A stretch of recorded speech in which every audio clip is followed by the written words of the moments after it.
Gusto mo bang malaman kung paano ang tamang pag-cancel ng subscription na naka-auto deduction sa inyong GCash?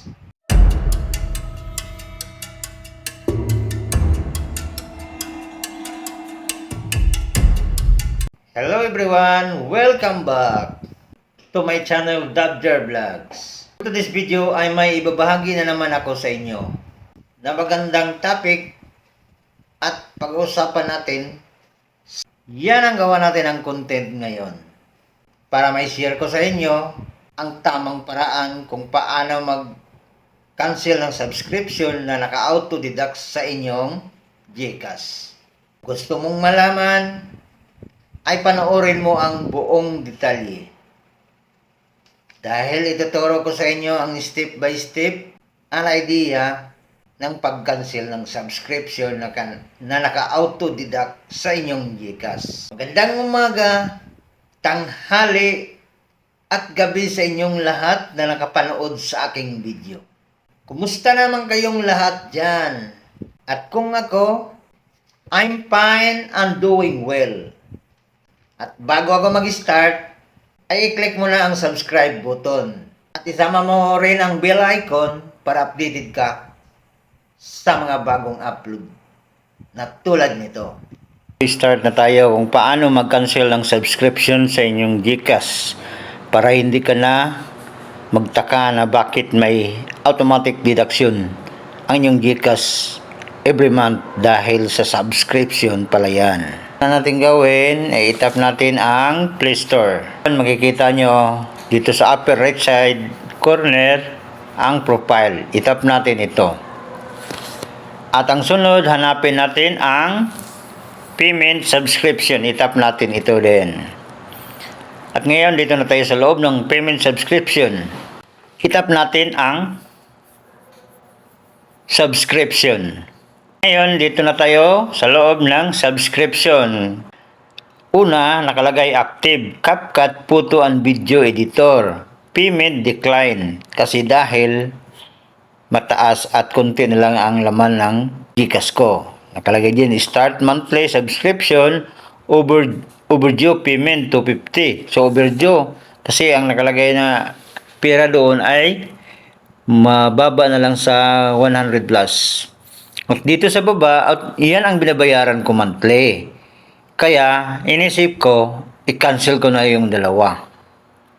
Para mawala na yung automatic deduction. So, ang sunod natin gagawin ay itap natin itong sa baba. Yan. Itong cancel subscription. Once na-tap na yon, ang sunod natin gagawin, reason for canceling. Dito pala, sa reason, ilagay natin sa akin, related cause reason, itap ko lang ito. Yan. At pagkatapos, itap na natin dito ang cancel. Ngayon, subscription will be canceled.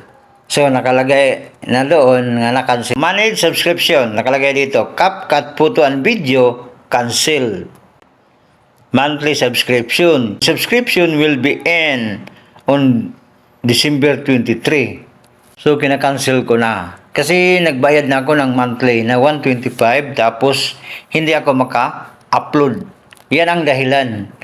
Kasi hiningihan naman ako ng bagong update ng CapCut. Kaya nag-cancel na ako para mawala na yung automatic deduct sa aking GCash. So, ganun lang ang pag-cancel. Itap natin ang back. Subukan natin itap. Fixed payment. Natap na rin ang fixed payment. Dito sa baba, itap din natin ang cancel. Itap natin ang reason. Ganon din, cost-related reason. Yan. At dito sa baba, itap din na rin ang cancel. Para mawala na lahat, wala na tayong iisipin. Yan. See, current subscription. Subscription will be canceled. We could find your subscription for CapCut Photo and Video Editor. Standard monthly subscription. Make sure sign into the right account and check the list of your current subscription later. I-tap na natin ang BAP kasi na-cancel na. Ganun lang kadali kung paano mag-cancel ng subscription.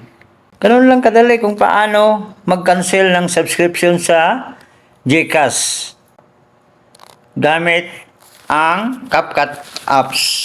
Kung nakatulong ang video na ito sa inyo,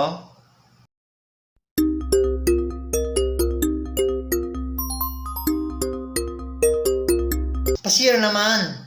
At the same time, don't forget to like, mag-subscribe, at i-share sa inyong mga kaibigan para din makatulong kayo sa kanila.